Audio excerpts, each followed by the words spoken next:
this is an iHeart podcast. Guaranteed human. Work can be a little weird. Cringy training seminars, coworkers who won't stop talking about their plant, forgetting the mute button at an inopportune moment. We have to deal with a lot on any given workday. Sometimes it can feel hard to thrive and move forward in your career. Well, that's where LinkedIn comes in. LinkedIn helps you get ideas and insights from experts in your field, connect with people professionally, grow your network, and access tools designed to help you find the right fit for your next role. Whether you're just getting started, figuring out your next move, or looking to accelerate your career, LinkedIn is built to support you at every stage because LinkedIn is the network that works for you. Visit linkedin.com/knowstuff to learn more.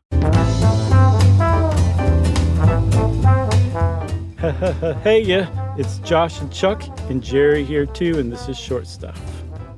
That's right. Another one of our pop culture icons episodes. That wasn't quite big enough to do an entire episode on. In the old days, we might have stretched it. But We definitely would have. No, that's why we came up with Short Stuff, because we're like, hey, there's a lot of stuff out there that just isn't quite big enough, so hence Short Stuff, and hence our episode on the Chia pet. That's right. And thank you, Patty Rasmussen of HowStuffWorks.com. Mm-hmm. Plus our friends at Mental Floss, too. Ah, of course. Always love the Mental Floss folks. The Chia pet, everyone knows what a Chia pet is, right? If you don't, look it up because it is an adorable little planter, terracotta planter that is shaped like a little figurine, like maybe a Mr. T or a Homer Simpson or maybe just a dog or a kitty cat. And if you buy this thing and we'll talk about how to do it later, and if you spread the spread your seed on it, it will grow chia sprouts that end up looking like hair on the thing on the figurine. Well put. I think that's actually verbatim the description on the box, Chuck. Yeah, so Mr. T, the mohawk, would be green chia. The cleverest one I've seen, Chuck, is a zombie hand like stretching out of the ground, and the chia seeds grow around the arm like it's coming out of grass, like in a cemetery. I love it. I was looking at their more recent offerings, and as you will see, they got in, like I mentioned, Homer Simpson or Mr. T. They got into licensing, and we'll tell that story here in a sec. But I like the Grogu Star Wars Chia pet. It's really, really cute, like all things Grogu. Is that Baby Yoda? Uh-huh. Okay. Did not know that was the name of that thing. Yeah, the name came later. We found out the name later. I saw Guardians of the Galaxy 3 in the theater yesterday. That is really good. I loved that movie. I loved the 3. It's my favorite of the Marvel stuff, but that movie was so upsetting for the animal stuff. Yes. It was almost tough to sit through. Oh, it was super tough to sit through, but there's a whole generation of PG-13 going moviegoers that are like that age that now have a really bad view of animal testing and animal experimentation. And I think it could be worth it because it was really tough, but that was a huge message in that movie. Like, that's not good stuff. Yeah, agreed. Yeah, very hard though. I told Emily, and she loves Guardians. I was like, you're not going to want to see the third one. No, definitely not. Don't even bother. All right, well, back to that was Movie Crush with Josh Clark. The chia planters are terracotta, like I said. They used to make them in Oaxaca, Mexico. Yeah, who knew? Well, Joe Pettit did, because Joe in the 1970s was the founder of Joseph Enterprises. He went to a trade show in Chicago. These little chia pets, I don't know what they were called at the time, were selling like hotcakes. And he said, I want to buy a bunch of those and brand them and sell them as chia pets. Yeah, apparently he went to department stores and drugstores at that trade show and said, hey, you got anything that sells out reliably every year? And a couple of them pointed to those. I don't know what they were called before either, but what would come to be known as chia pets. And they figured out that these things sell themselves with very little advertising. And if you stop, I did not realize this. I thought I saw them throughout the year. But if you stop and think about when you see Chia Pet ads, it's almost strictly around the holidays. And that's for a reason. They sell over 80% of their inventory that they sell every year around the holidays. And they figured out that they just need to advertise a little bit around Christmas and Hanukkah and Kwanzaa and Tet. And there you go. That's all they need to do. That's all they need to do. So the first of these Chia pets were, the first actual animals were the Chia bull and the Chia ram. Sure. But the very first one, period, I think was a dude, right? Like a Chia guy. Yeah, our friends at Mental Floss kind of nailed it. They said he looks like a cross between Homer Simpson and Woody from Toy Story, and he looks exactly like that. Yeah. It's like a goofy-looking guy with a big nose, but apparently that was the first Chia pet. Yeah, a Chia dude. They got into licensing in the early 80s with Looney Tunes characters, Taz, Elmer Fudd, and Tweety. Oh, wait, Chuck, before we move on, I love this How Stuff Works article put in parentheses, Taz, parentheses, Tasmanian Devil. I know. I thought that was adorable. That was pretty funny. And then, licensing became a big deal. I think they license like 3 or 4 things a year generally. Mm-hmm. And then they always have their stable of little animals. Yeah, they also are known for predicting presidential elections, actually. Like they'll release the like Chia versions of the presidential candidates each year. And usually the one that sells the most is the candidate that goes on to win the presidency.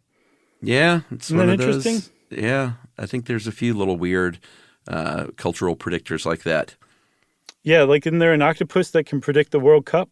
Yeah, and I feel like there was something else for the Super Bowl. There's a hedgehog that can produce predict weather? They can predict the weather, yeah, whether it's going to turn to spring or not. I heard about him. The other thing they do to make money, the Chia folks, is they will license it out. They'll like partner up with pro sports teams. Mm-hmm. Like you might get a Chia LA Dodger or something like that. And then I didn't know this. You could, if you were a company, you can, I imagine it's not cheap, but you can get a Chia Pet logo of your company made en masse. Isn't that neat? I did not realize that. Yeah, I ran across instructions for growing chia on your chia head Bryce Harper. It's like, all right, this works. It probably applies to all of them, as we'll see. All right. Shall we take a break? Let's take a break. All right. We'll come right back, talk a little bit more about these little pets right after this.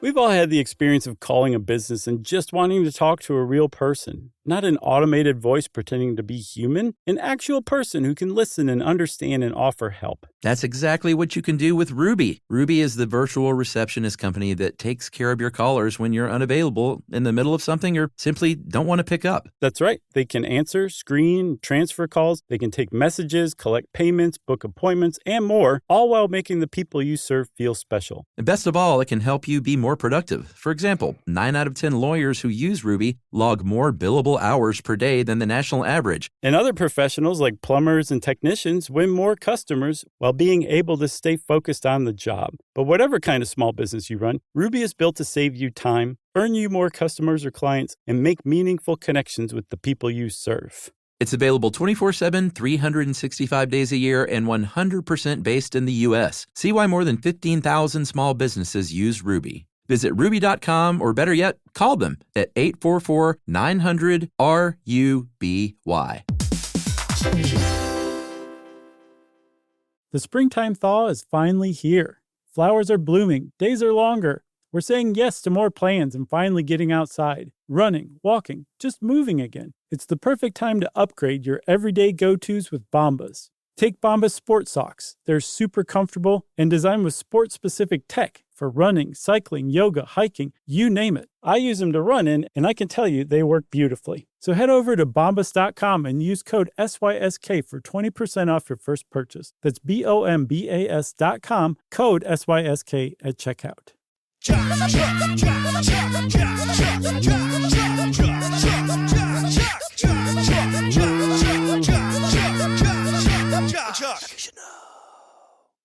Okay, Chuck, so we're talking about Chia Pets, it turns out. And I think we should talk about how you grow them. I've never had a Chia Pet, have you? Nope. We should exchange Chia Pets one year. My friend, you have one on its way. The delivery window begins in 10 minutes. Are you serious? It's a Chia Richard Simmons. He has Oh, my Chia chest hair. God. I saw it and I was like, Chuck's getting this. Oh, So the wow. exchange is half done. All right. Well, I got to step up Richard Simmons tying in episodes. I love it. Gonna be tough. All right. Well, I'm going to. Hey, man, take your time. You really got me. Okay. Take your time. If you grow one of these, and I guess I could wait either 10 minutes or several hours and read it off the box. But I think what you want to do is you want to completely soak that planter for a few hours, right? Yes, and the reason why you want to do this with any terracotta pot that you're growing stuff in is terracotta will suck water right out of the dirt, or in this case, right out of the water-holding cavity for itself.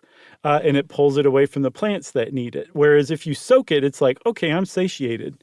I'm literally stuffed with water. I don't need any more. And so any water you put into it is going to not get sucked into the terracotta. So this is an essential step for chia pets in particular. That's right. You also want to soak those seeds. It is chia. Chia is a kind of sage. And I think you eventually make like a sort of like a paste.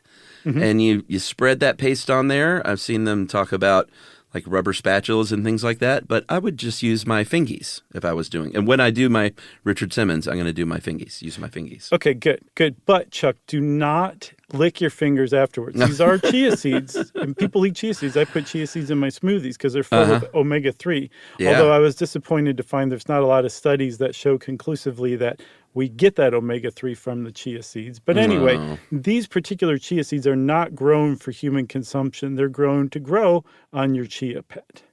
That's right. So use whatever spreader you want if you don't feel comfortable using your digits. And once that thing is covered up to your likeness, you want to put that chia pet in the sun and you want to water it and then just sit back and let the fun begin. Yeah, and I was like, okay, so if these chia plants grow to be like 6 feet tall and flower and everything. Yeah. And I wanted to see, like, if you just keep your chia going, like, will it get to that point? I saw one site reference that your chia pet would crumble, like, eventually as like under the weight of the plant. I think the bigger thing is the sprouts that grow just aren't viable to grow into actual plants. So apparently after about 6 weeks, maybe 4 weeks, they all turn brown. You pull off the old growth, dump out the water, and start over again. Oh, you can reuse the same one? I saw on their site that you can reuse them indefinitely. You just need chia seeds. Okay. And I guess it makes sense that they won't just eventually, you won't have like a chia pet that looks like Richard Simmons won't end up looking like Greg Allman. Right. That'd be pretty cool, though. That's a great crossover. It is a good crossover. Because you would need like soil to keep everything stable. That's what I'm thinking. I think they just don't have the nutrients to grow beyond the sprout stage. Yeah, that's got to be it. So who knows? Maybe you could add nutrients and grow them like hydroponically and see what happens. All right. That's one of the nerdiest things I've said this month.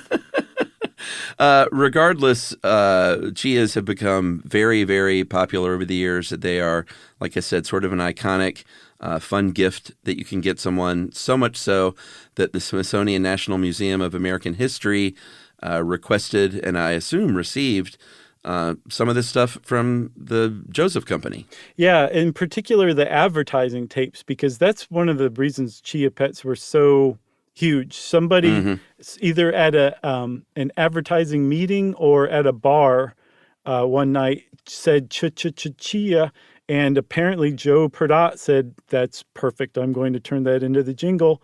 And that was, I mean, I would attribute most of the chia pet success to that jingle. It was so catchy that people were just walking around going chia.